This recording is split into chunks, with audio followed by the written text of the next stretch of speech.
The newlywed home in Henderson had just been completed when Ryan Turner's parents suddenly sold their small house back in Oklahoma, and without so much as a word, dragged his younger sister, Chloe Harris, along to move right into our new place. The moment I heard the news, I felt something snap inside me. That very night, I took a pair of scissors and cut straight through my wedding gown, the silk tearing like the final thread of my patience.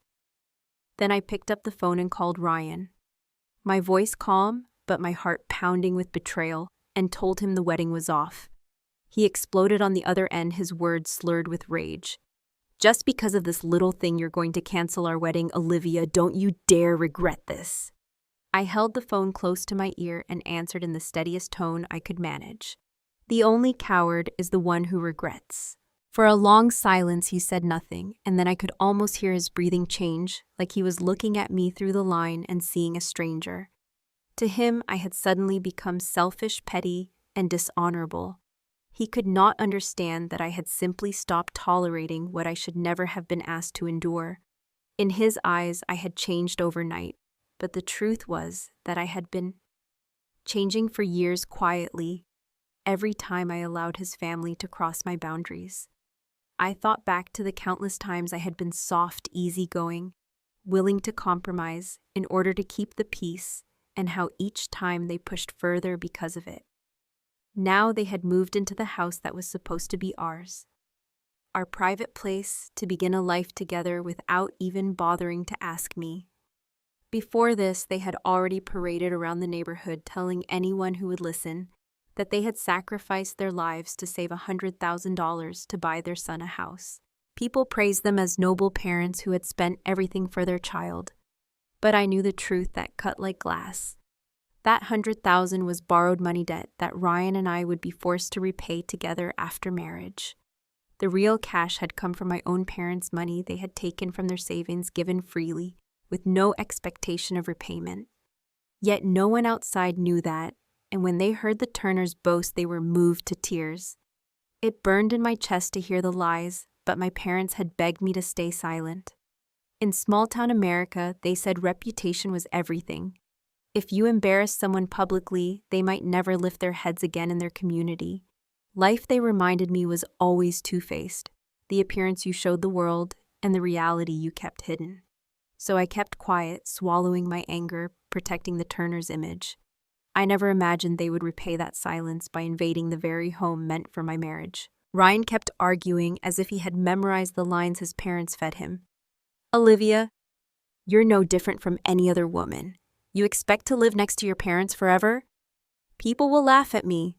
A man is supposed to live with his parents, take care of them. That's tradition." His voice dripped with indignation, with the conviction that his parents' needs always came before mine. He called me selfish for wanting privacy, for wanting a marriage that didn't include being suffocated by in-laws in our living room. I realized then that every fight we had ever had was about the same thing: his parents. We could talk about jobs, travel, money, the future, and we could always find harmony. But the second his parents entered the picture, it was like striking a match in a room full of gasoline. When we dated, we avoided talking about them, both of us knowing instinctively it would only lead to conflict. But now, with marriage looming, there was no avoiding it. If he refused to respect my feelings, if he insisted that my sacrifice was the price of his version of filial duty, then what he called devotion was nothing more than selfish moral coercion. I stared at him across that emotional chasm, hearing the fury in his voice, watching him lose his grip on reason. And for the first time, I felt grateful that the ceremony had not yet taken place. He accused me again, his face red with anger. "You are selfish." I did not flinch. "Yes, I said I am selfish. Because if I marry you like this, pretending I don't care, and later I break under the weight of your family and demand a divorce, then I will truly be a liar. Better to end it now than deceive us both." His jaw clenched, his eyes full of shock, as if I had just revealed a truth too sharp for him to face. I told him plainly what his family wanted. They did not want a daughter-in-law like me, someone who sought independence, someone unwilling to play the part of the silent martyr. They wanted a girl who asked for no dowry, no house, no car. Someone willing to build everything from scratch at Ryan's side. Her only wish, a roof over her head.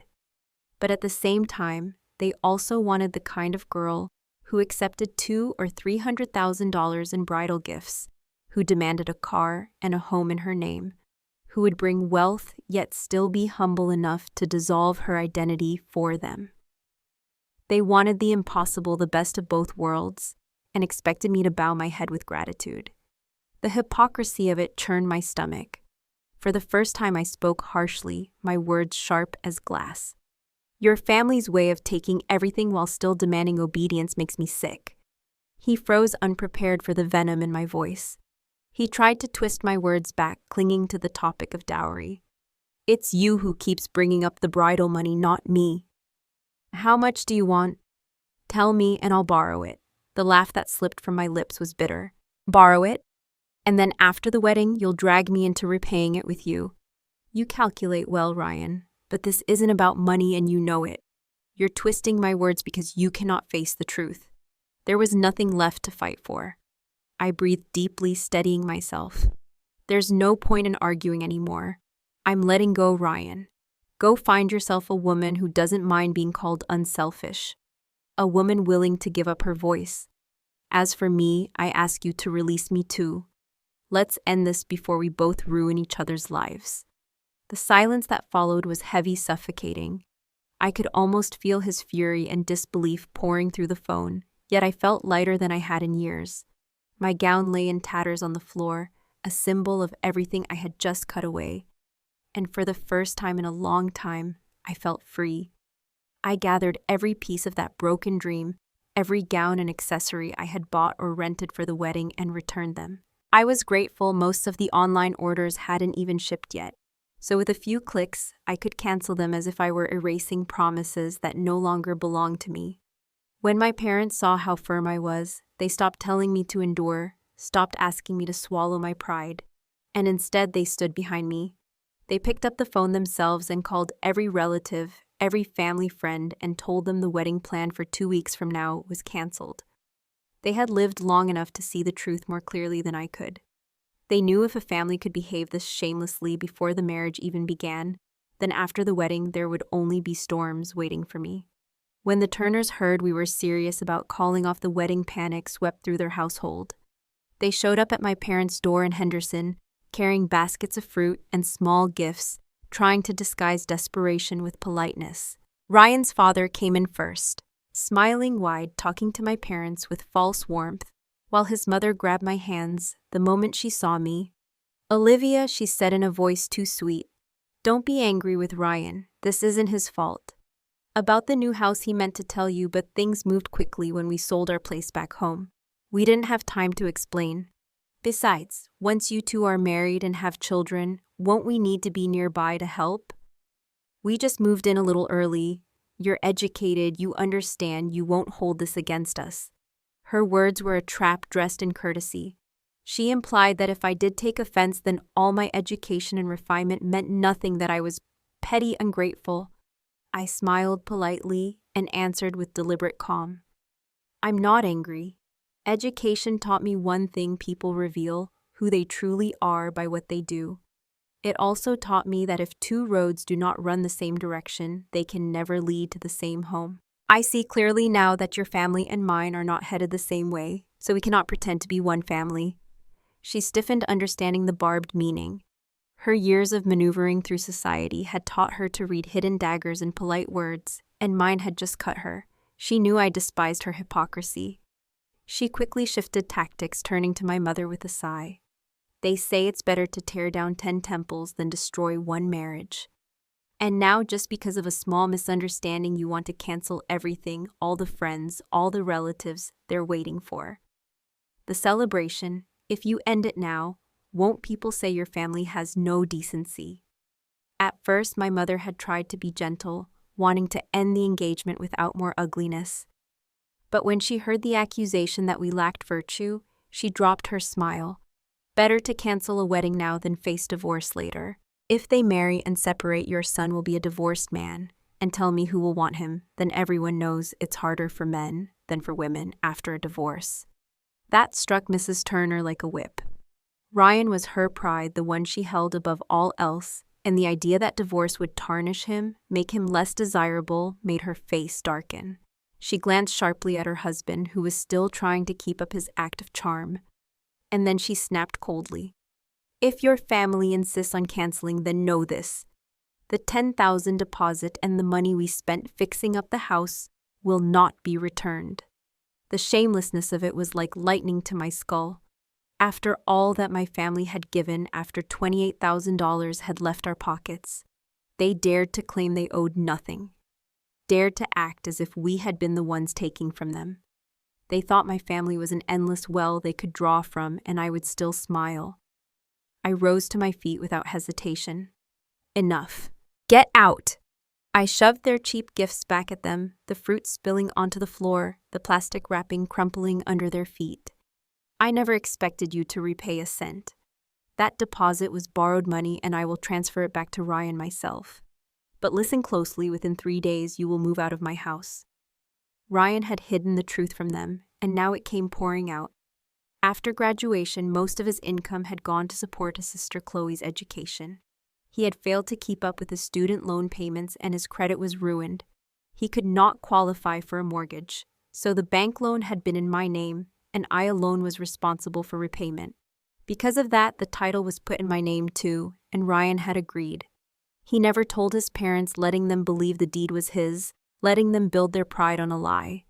Now in my living room, I revealed the truth. Their eyes widened, their faces pale, as if the ground had been ripped from under them. All their arrogance was built on sand, and in a single moment it collapsed. I looked at them with steady calm, no more anger, no more pity. This house is mine, not Ryan's, and I will not let it be invaded another day. The silence that followed was heavy with disbelief. The Turners gasping for air, their lies dissolving in the bright light of truth. For the first time in years, I felt a power that belonged only to me. In the Turner family's eyes, a house could never belong to anyone but the son. That belief was carved into their bones, and it explained why they stormed out of my parents' home in Henderson, fuming, their faces twisted with anger. My parents only shook their heads and sighed, astonished that people could be so shameless. I tried to ease their hearts with a gentle smile. I told them it was better to discover the truth before the wedding than to suffer regret afterward. That was my honest feeling. Too many women had been blinded by the charm of a man in love. Too many had mistaken the polished pretense of in-laws for sincerity, only to marry in haste and uncover the rot later. By then, weakened by childbirth, worn down in body and spirit, their wounds would cut too deep to ever heal. To be authentic is the greatest virtue in love, and I was grateful the Turners had revealed their true faces so soon. In the house that was supposed to be mine, I had left 2 gold bracelets, gifts I had bought in secret. I had planned to give one to my mother and one to Mrs. Turner during the ceremony, a symbol of gratitude for the lives they had given. Ryan and I had even talked about it. Tradition usually called for buying clothes for both sets of parents, but I wanted something memorable. I had dipped into my savings to buy those bracelets. I knew his mother, proud and vain, would display them to her friends for years, boasting about the generous daughter-in-law she had. To me, it seemed a worthy price, a small fortune in exchange for decades of peace. Now, though, with the Turners squatting under that roof, I couldn't rest easy. Who knew if they might slip those bracelets into their bags when they left? I had to check. As I neared the door, I froze, catching the roar of voices inside. Ryan was shouting at his parents, furious that they had moved in without asking and ruined everything. But his mother's sharp voice rose above his, like a siren, drowning him out. "Why do you think we rushed to move here? We did it for you." That Olivia smiles politely. But she's as sly as her parents, always scheming. If we hadn't acted first, you would have ended up living in her parents' shadow, just like some son-in-law servant. Why do you think her family paid so much to fix this house? Because they're planning to move in later and make you serve them. We struggled all our lives to raise you only to bow to your in-laws. That's their plan, and it's vicious. Look how clear it is now. The moment we moved in, Olivia exploded, and even the wedding fell apart. She doesn't want to live with us. Once there's a child, she'll drag her parents into help, and they'll never leave. And then what will you be but a guest in your own home, Chloe?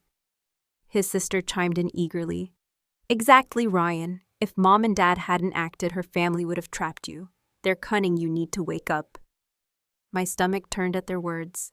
Every kindness my parents had shown was twisted into malice. They saw generosity as manipulation, respect as strategy. They measured us with the pettiness of their own hearts and believed they were clever. It was the perfect example of judging others by the standard of a scoundrel. Ryan's voice was hesitant, weak. But now she's really ending it? She doesn't want the wedding anymore. His father answered with the certainty of a gambler who refuses to see his loss. Don't worry, she'll marry you. She's put $28,000 into this house. She won't walk away from that. She's probably already planning how to patch things up with you. At that moment, the door swung open and I stood there. Ryan's face went white, stunned, as if I were a ghost. Olivia, what are you doing here? I was just about to come find you. His father, though, smirked, his voice cold and cutting. Didn't you say you wanted to cancel the wedding? Then why show up here? We don't welcome someone who changes with the wind. Leave.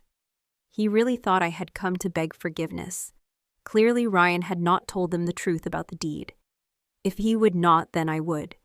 I stepped into the doorway and let my voice ring clear. You all seem comfortable here. Did Ryan forget to mention the house is under my name alone? The words had barely left my lips before all three faces twisted in shock.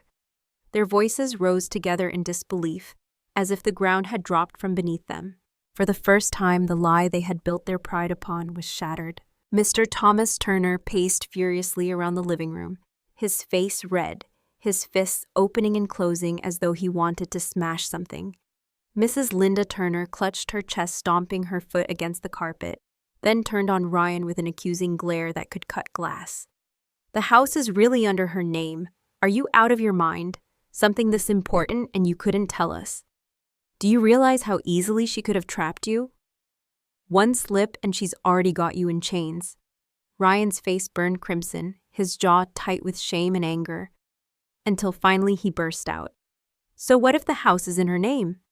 Isn't that because I just graduated and the two of you only thought about enjoying life, leaving me to shoulder Chloe's tuition, piling on all the family debts, until my student loans went unpaid and my credit was destroyed? How could I possibly qualify for a mortgage then?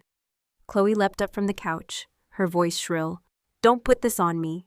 What does your lousy credit have to do with my tuition? Don't blame your incompetence on other people. The room filled with chaos, voices colliding, accusations flying. Father shouting, mother shrieking Chloe's words like knives, Ryan trying to defend himself while also trembling under their scorn. I stood watching the spectacle, a grotesque family drama unraveling in front of me, like a tragic comedy staged in my living room. For a moment I almost laughed, then shook my head. I had seen enough. My voice cut through their squabbling like a blade. If you're going to fight, take it outside. I need to lock my door. Thomas Turner whirled on me, his mouth twisted in rage. You think you can order us out? We'll stay as long as we like. You can't just... His words died abruptly when his eyes landed on the figure standing tall behind me. Nearly 6'5", broad-shouldered, filling the doorway with quiet authority. Daniel Scott, my cousin, had arrived just as planned, his presence like a wall of stone. His expression was cold, unyielding, his voice even colder. You don't want to leave? Then you can wait until I drag you out, or until the Henderson Police Department comes to do it for me. The color drained from Thomas's face. Silence dropped heavy over the room. Mrs. Turner and Chloe glared at me with eyes full of venom, as if they could tear me limb from limb, but they bent their heads and began to stuff belongings into bags, their resentment dripping from every movement. Ryan watched his parents struggle, his face twisting with panic, desperation breaking through his anger. Olivia, please, can't we talk about this? How can you throw them out the second you walk in? Their old house is already sold. They have nowhere to go. Where are they supposed to live now? His voice cracked with emotion, but his words only hardened me. They had chosen this path themselves when they burned their bridge and sold their home. They had left themselves no escape, and now they expected me to rescue them from their own choices. I would not. Ryan's eyes searched mine, but found only ice. His lips pulled back in bitterness. You fooled me, Olivia. I see now. Remember this moment. I swear you'll regret it. His words rang hollow, but I only stood silently as his family dragged suitcases through the door, stumbling under the weight of their own greed. As they reached the threshold, I raised a hand. Wait. Ryan's eyes lit with sudden hope, a flicker of triumph crossing his father's face, certain I would beg them to stay. Ryan rushed forward, voice trembling with relief. I knew it, Olivia. You wouldn't be so heartless. But before he could spin illusions, Thomas thundered over him, gloating. So you want to change your mind now? You want to beg for our forgiveness to claw your way back? After everything you think we'd still take you, my son will never marry a cruel woman like you. Even if he has to stay single his entire life, he will not stoop to you. Ryan, remember this. Real men don't chase after women like her. There are countless women out there. You can do better. Ryan's face twisted between shame and fury, torn between the man he wanted to be and the son he had always been trained to remain. I almost laughed at their delusion. They really thought I had called them back to plead. They were dreaming in broad daylight. Without a word, I turned away, walked into the bedroom, and pulled open the drawer where I had once kept the 2 gold bracelets meant as wedding gifts for both mothers. The drawer was empty. My stomach clenched, my eyes narrowed. I looked back at the Turners, their bags stuffed and bulging, their hands clutching possessions, and my voice sliced the air. Those 2 bracelets were worth more than $30,000. And you're really planning to walk out with them? That amount qualifies as felony theft in Nevada. If I call the police right now, someone's going to prison. The words hit like a whip. Mrs. Turner's face shifted instantly, her bluster replaced by feigned innocence. I don't know what you mean. I never saw any bracelets. But Ryan snapped, almost out of his mind. Mother, stop. Don't do this. You think Olivia will just let you walk away with them? She'll call the cops. You'll ruin everything. He turned to me, his voice raw. She won't let you go, you know that. I tilted my head, a bitter smile tugging my lips. So I'm the calculating one. My love was supposed to be free like the wind, a gift with no strings attached. But your family thinks it's theirs to take without gratitude. Now when I demand accountability, I'm heartless. Mrs. Turner clung to her charade, shaking her head, pretending confusion. I pulled out my phone thumb, hovering over the keypad. Fine, I'll let the police sort this out. In a flash, Ryan lunged forward, grabbing my wrist, his voice cracking like glass. Please, Mom, give them back. If this goes to trial, it's at least 3 years. Do you want prison before you even see grandchildren? His mother's face flamed, then drained pale as chalk. Finally, with trembling hands, she unzipped a suitcase, fished out the glittering bracelets, and hurled them to the floor at my feet. Oh heavens, how did those get in there? She must have slipped them in herself to frame me. Wicked girl, accusing me like this, trying to ruin us. Her lies fell flat, pitiful and absurd. I bent, lifted the bracelets, and looked at them one last time, their golden gleam reflecting the end of a life I had escaped. The Turners slunk past me, their heads low, their words muttered like curses, their shadows dragging behind them. In the silence that followed, I felt the weight lift from my chest. Mrs. Linda Turner's voice rose to a shriek as she clutched the bracelets I had just accused her of taking. Her eyes wild, her tone dripping with false innocence. This cruel girl throwing us out wasn't enough, now she wants to send us to prison too. The absurdity of her defense was almost laughable, so much so that anyone listening would have burst out in bitter laughter. Ryan, his face twisted in shame, couldn't bear to watch his mother turn herself into a clown. He grabbed her arm and pulled her toward the door, his voice rough. Mom, enough. Don't you see what you're doing? Is there anything dignified about this? Please stop. I bent down and picked up the bracelets from the floor, their gold gleam catching the light as the elevator numbers dropped on the panel behind them. Finally, at last, I felt like I could breathe again. Peace was returning to me, even if just for a moment. Daniel Scott, my cousin who had stood silently beside me through the storm, sighed heavily. Olivia, Do you see now Ryan really is pitiful in his own way? Growing up in a family like that, how could he turn out any different? I looked at Daniel, his face etched with sympathy, but my answer came calm and clear, pitiful or not, Daniel. Life isn't a redemption novel. I can't sacrifice my entire future just to drown in the endless chaos of the Turner family. My life has to reach further than that. My world is meant to be bigger. I truly thought it was over, that closing the door on them meant closing the chapter for good. But then the phone rang, and I recognized the voice of the matchmaker who had once introduced me to Ryan. She sounded unsettled. "Olivia? What's happened between you and Ryan?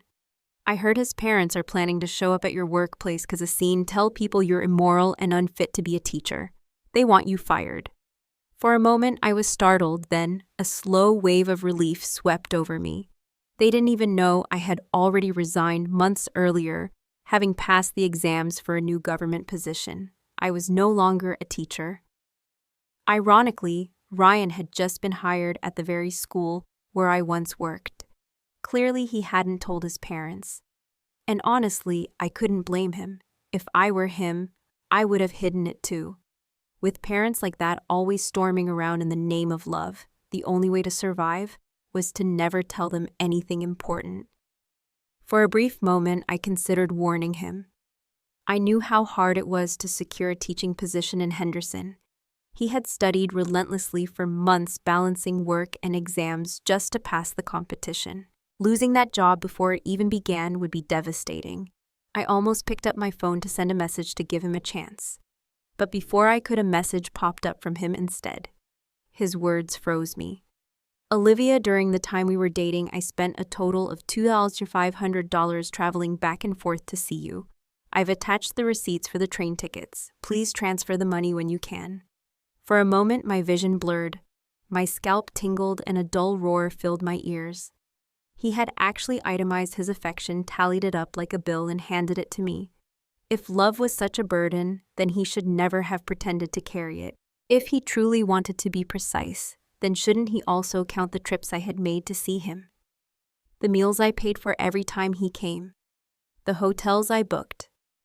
The countless little expenses that made him comfortable. Why were those absent from his ledger? In today's world, every receipt lived in an inbox. Every bill recorded, and if we wanted to match accounts line by line. I was certain I had spent more. Before I could even reply, another message arrived. "I haven't finished paying my student loans because I prioritized you.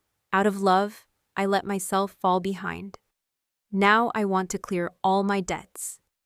And I need you to understand. Please send the money quickly." He even added a thank you. I nearly dropped the phone in disbelief. My anger shook so hard I could barely type. Still, I opened my transaction history, gathered every receipt, and attached them all in one neat file, sending it back to him. The numbers spoke for themselves. I had paid far more than he ever had. I didn't bother adding commentary. It was pointless. The rage that filled me made my head pound as if struck by a hammer. Moments before, I had thought of warning him about what his parents were plotting. Now I wished they would storm into his workplace that very instant. Let him feel what it was like to be ambushed by the people who claimed to love him most. The next morning, just as I stepped into my office, my supervisor called me in. "Olivia, we have a delegation doing inspections today, visiting local schools. I want you to go with them, take photos, and draft a report for internal news." He handed me the schedule. My eyes scanned the list, and there it was, bold at the top. Horizon Elementary School, the very place where Ryan Turner had just been hired. Fate, it seemed, had a cruel sense of timing. By the time our delegation arrived, the principal of Horizon Elementary was already at the gate, smiling, shaking hands with the school's ethics officer at his side to introduce their programs. Just as we prepared to enter, a shrill, familiar voice tore through the air. Mrs. Linda Turner burst forward from nowhere, her finger stabbing the air in my direction as she turned to the principal, her voice loud enough to echo off the walls. "Sir, you must give my son justice. That woman not only canceled her wedding to my boy, She stole their marital home and threw us, his aging parents, onto the street. How can someone so shameless, so cruel, be allowed near children? How can such a woman teach? Every eye in the delegation swung toward me. Some stared with pity, others with shock, a few with suspicion. But I didn't tremble. I reached calmly into my bag and pulled out my phone, scrolling to the recording I had kept, the one I had saved for exactly this moment. With a single tap, their own words spilled into the open air, sharp and damning. Thomas Turner's voice sneered, "The deposit and the money we put into that house, we're not returning a cent. If we didn't move in quickly, my son would have been forced to live as a servant in his wife's family home." The recording rang clear, their greed laid bare, their lies undone in front of everyone. The silence that followed was suffocating. Not one person believed Mrs. Turner anymore. The contempt in their eyes was louder than words. Mrs. Linda Turner's voice sliced through the air like a knife full of venom and self-righteousness. A woman without virtue, without respect for her elders, how could she possibly be fit to stand in front of a classroom? How can someone like her teach the next generation? The timing was perfect in its cruelty. The inspection team from the Henderson School District was standing right there. The principal and staff gathered in their neat suits, the moment carefully arranged to showcase the school's strengths. Instead, they were forced to witness a family scandal unravel at the gates. The principal's smile faded, his eyes sharpening with authority as he turned toward Mrs. Turner. "And your son is Ryan Turner," she declared proudly, jabbing her finger toward me, as if I were the enemy of her entire bloodline. "My son Ryan gave up his life in another state to move back here to buy a home and settle down with this woman. But she destroyed everything. She broke the engagement, stole the house, and threw us, his aging parents, into the street." All eyes turned to me. Some were sympathetic, some skeptical, others silently judgmental. I felt the weight of their gaze, but I didn't flinch. Calmly, deliberately, I reached into my bag, pulled out my phone, and opened the recording I had prepared. My voice didn't need to argue. Their own words would expose them better than I ever could. The speakers blared with the arrogant tone of Mr. Turner's voice.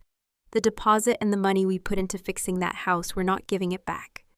If we hadn't moved in quickly, my son would have ended up as nothing but a servant in his wife's family home." The words were shameless, dripping with entitlement and greed. Gasps rose from the staff. Silence followed, heavy and suffocating. The contempt in their eyes was unmistakable, and when their gazes shifted back to Mrs. Turner, it was with open disgust. She hadn't expected her ambush to turn against her, hadn't realized that her own tongue would be the blade to cut her down.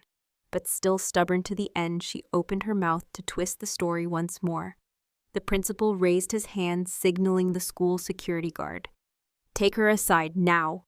His voice was sharp, clipped with irritation. Mrs.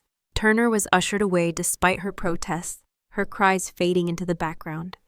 Then the principal turned back toward me, his expression apologetic. "I'm sorry you've had to endure this in such a setting." His tone hardened again as he turned to the district's director of student affairs. "Didn't we just hire a new teacher named Ryan Turner?" "Yes," the director confirmed quietly. "Bring him here." Immediately, within minutes, Ryan appeared, his steps rushed, his face pale. He hadn't even had time to settle into this job, and now he was being summoned into the middle of a firestorm. He was pulled aside, scolded harshly by the director, before being ordered to remove his mother from the premises.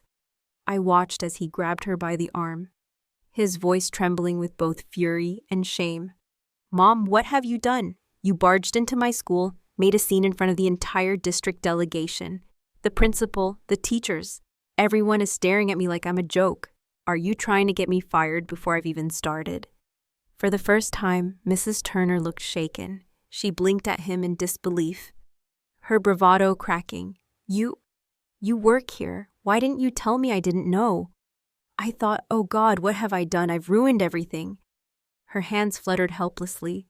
Then, as if to defend herself, she snapped, "You never tell us anything, just like when you let the deed go under Olivia's name without asking us first. You keep secrets from your own parents, and look what happens." Ryan didn't answer. His silence was heavier than shouting. He only pulled her away.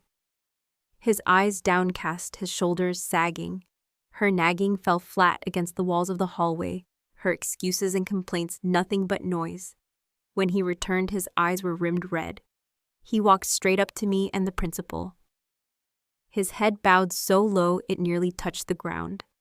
His voice was solemn, choked with humiliation. "I apologize. To you, to everyone here. This will never happen again?" The principal looked at him for a long moment, then exhaled with a sigh as if weighing the heart of a man against the standards of a profession. "We'll let this go once. But understand this, if your family's actions ever tarnish the school again, it won't just be your job you lose. You should know better. You're a teacher now. A single lie, a single scandal can destroy someone's career, even their life." Olivia had proof today. If she hadn't, the damage to her reputation would have been irreversible. "Do you understand?" "Yes, sir." Ryan whispered, his voice cracking shame, seeping through every syllable. He turned his eyes toward me, then eyes dark with emotions too tangled to untangle, words unsaid crowding behind his lips. All he managed was a simple phrase thick with sincerity. "Olivia, I'm sorry." For a brief moment, I almost believed him. The sorrow in his tone, the weight in his gaze. It was as though every tender moment we had once shared had crystallized in that apology. But I had learned better. Beside me, a colleague nudged my arm, whispering softly, "Olivia, are you really going to walk away from him? I think he still loves you. This isn't his fault, it's his parents. Why punish him for their mistakes?" He looked so lost, so broken. I didn't answer right away. My eyes lingered on Ryan, the man I had once believed I could build a life with. Yes, he loved me in his own way, but his love had limits, and those limits were guarded by the walls of his family. His parents and his sister would always come first. He had been raised to sacrifice everything for them, to bow his head and carry their burdens, and he expected me to do the same. That wasn't love. That was chains. Marriage is not like romance.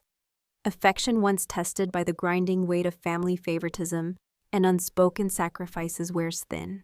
It doesn't bloom, it withers. And I refused to spend my life wilting under a family who never saw me as a person, only as a tool. After the inspection ended, Ryan was waiting for me outside the school gates. He pulled out his phone with trembling hands, desperate to explain himself. He said the receipts, the invoices for travel I had received, weren't from him at all. According to him, Chloe had stolen his phone because she was short on cash, scrolled through his digital receipts, and sent them to me, hoping to squeeze money out of my goodwill. His voice carried guilt, but to me it didn't matter, whether it was him or his family. The fact remained, he hadn't stopped, it hadn't drawn a line, hadn't defended me. To me, silence and complicity were the same. When I told him that, his eyes darkened, but instead of apologizing, he said something that made my stomach twist. 10 days from now, I'll still be getting married as planned. Only, the bride won't be you. It's a shame. He gave me a long look, half triumphant, half regretful.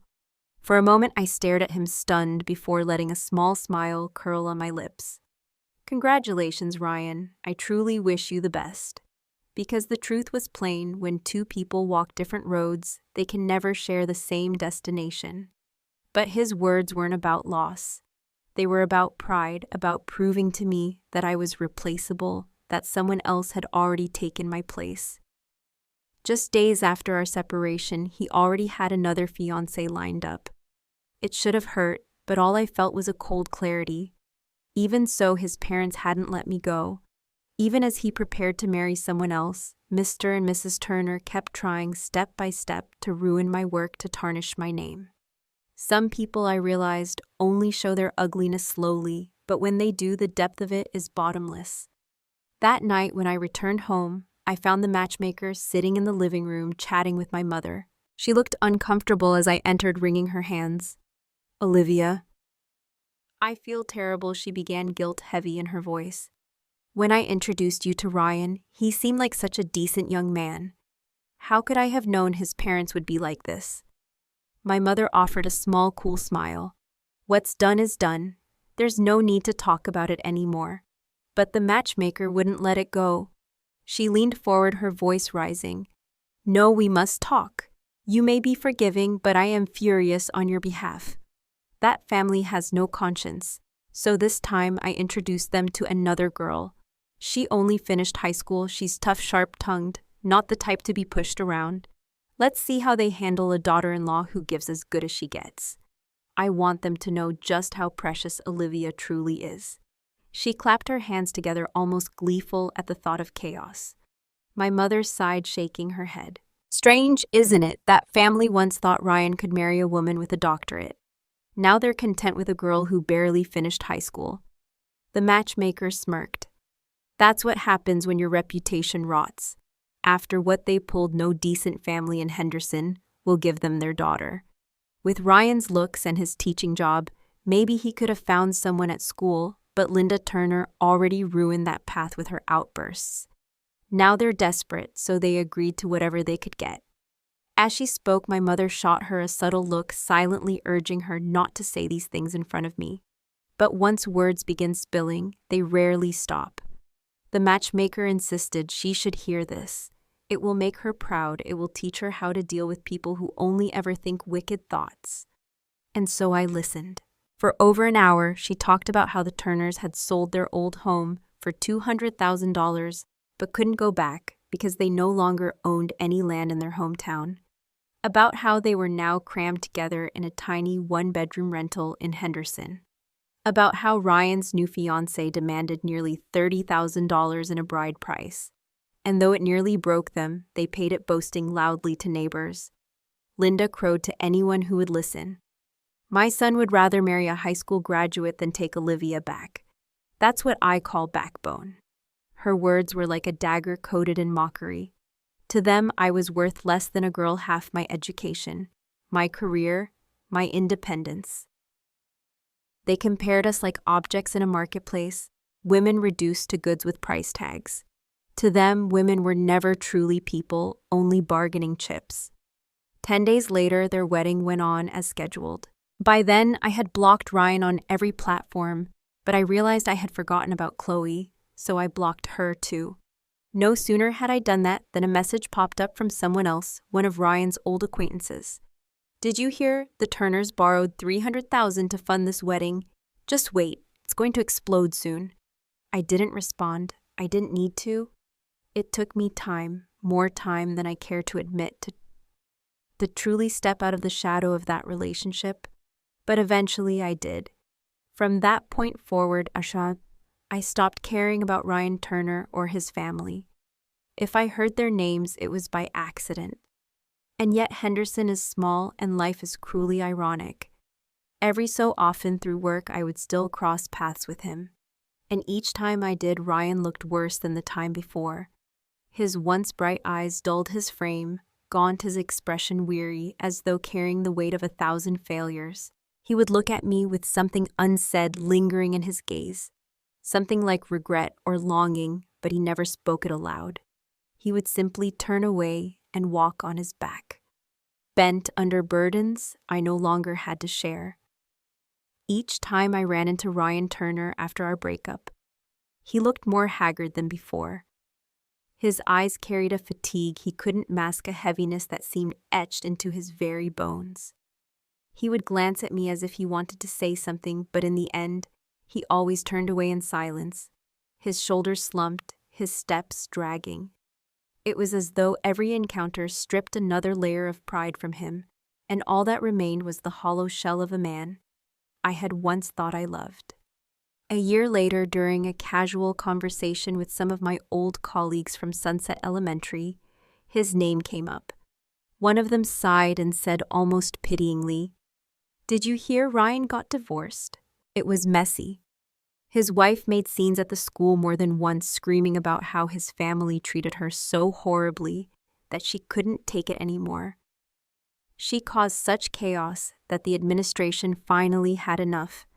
They told me how for months his wife had stormed into the school, disrupting classes, dragging his name through the mud. The Turners, true to form, refused to grant the divorce unless she returned the bride price.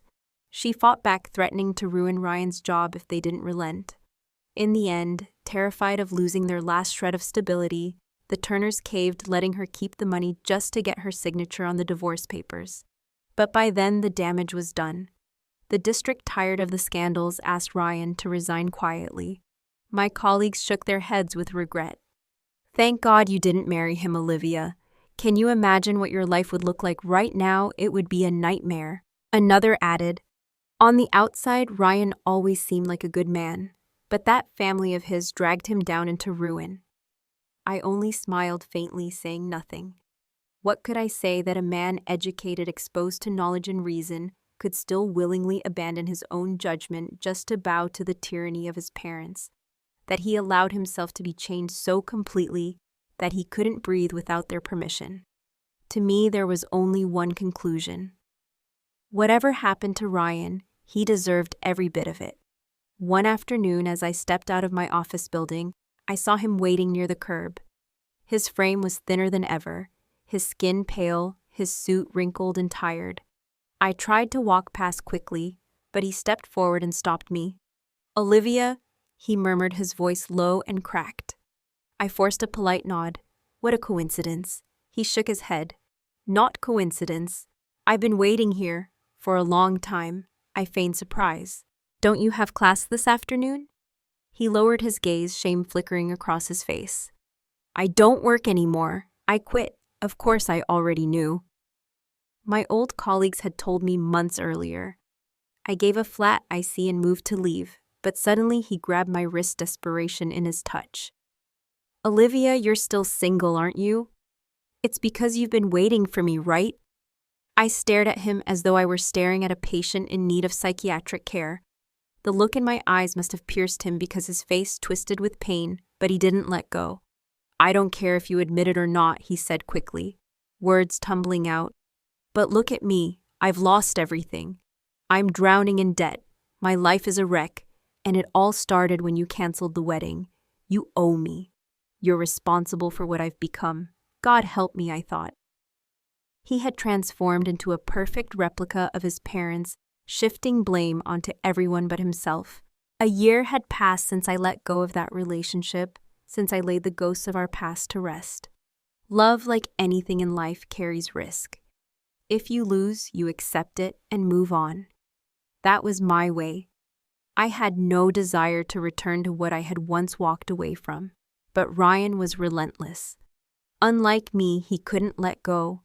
Day after day, he found ways to intrude. Each time he bought a new phone number just to text me elaborate messages dripping with regret. Some were poetic, others pathetic, all of them begging me to reconsider. He stood outside my office in the pouring rain for hours, as if martyrdom could somehow erase the years of pain he and his family had caused me. Flowers arrived at my desk daily, chocolates stacked on my chair like offerings. It would have been laughable if it weren't so exhausting. The bitter irony gnawed at me. When I had once been sincere, ready to fight beside him, he treated my devotion as manipulation. Now, when my heart was long gone, he paraded his regret like a badge, demanding that I return. What right did he have to ask me to shoulder his burdens again, after several futile warnings? I began to realize why he persisted.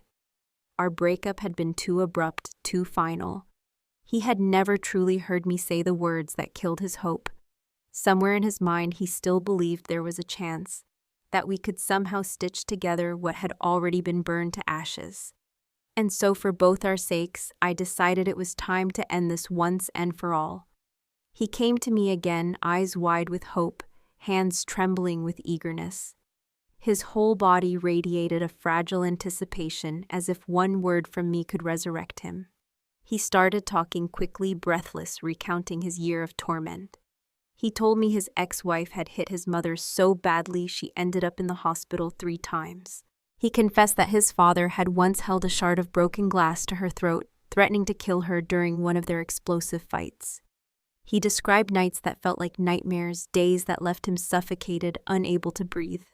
Then his voice softened, his eyes locking on mine. Olivia, if you had married me, none of this would have happened. You would have spared me this misery. Everything I've suffered, it's all because of you. And there it was, the man everyone once called a good guy had revealed himself. Because the truth was simple, the real victim wasn't him. It was the woman who had once believed his promises, the woman who married him and found herself fighting alone against his monstrous family. She had been pushed so far that she struck her mother-in-law just to gain peace, branded cruel and ungrateful by people who never cared to see her truth. She was the one who had lived in hell. Ryan, untouched, uninjured, still dared to claim he had suffered most. That was the man I had almost married.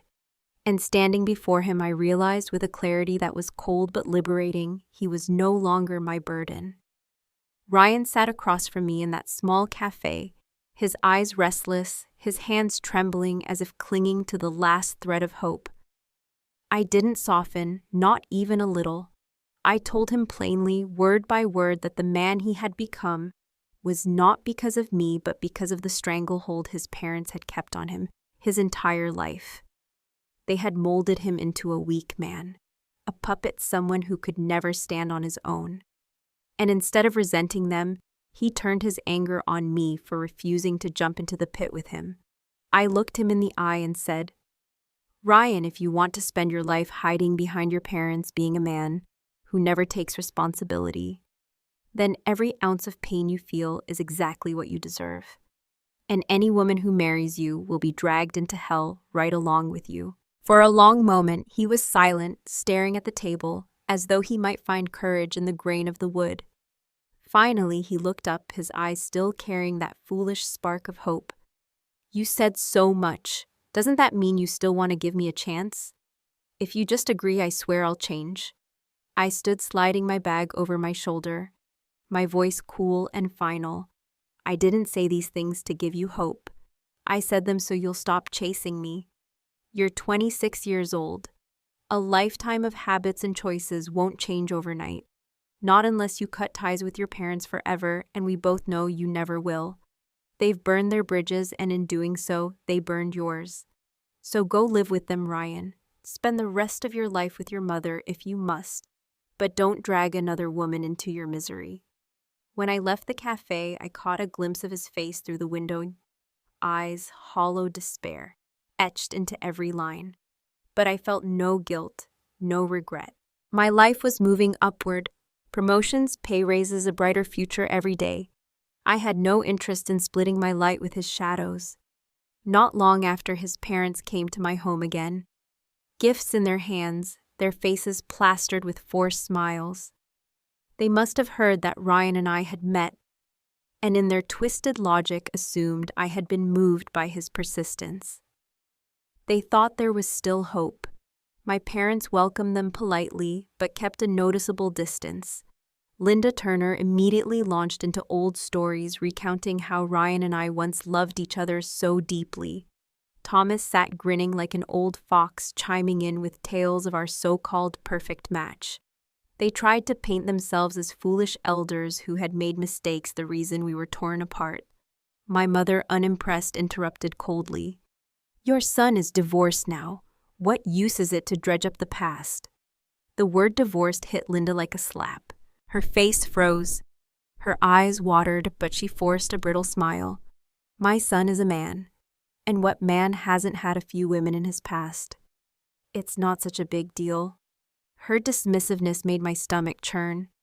As if women were disposable, as if marriages were trifles that could be tossed aside without consequence. I was about to ask them to leave when the front door opened and Lucas Miller stepped inside. Tall, confident, every inch a man who carried himself with quiet strength, he greeted my parents warmly. "Good evening, Mr. and Mrs. Scott. My mom says bird's nest soup is great for the health, so I brought some for Olivia. And I remember she liked these fruit preserves, so I made a batch myself." The atmosphere in the room shifted instantly. Warmth filled the space. My parents smiled, genuine and bright, welcoming him.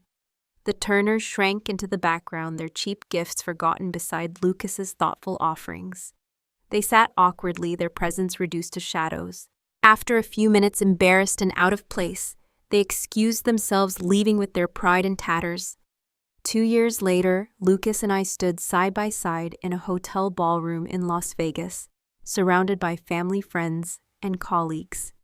Our wedding was everything I had once dreamed of, joyful, elegant, filled with people who truly loved and supported us. As I looked around, I saw faces glowing with happiness, heard laughter and congratulations, and felt the warmth of a future I had built for myself. And then in the corner of the reception, I saw Ryan. He sat at a table with some colleagues from my office, smiling stiffly, raising his glass in a forced toast. After years of scraping and clawing, he had finally passed another exam and managed to transfer into my department. He was ironically now my subordinate.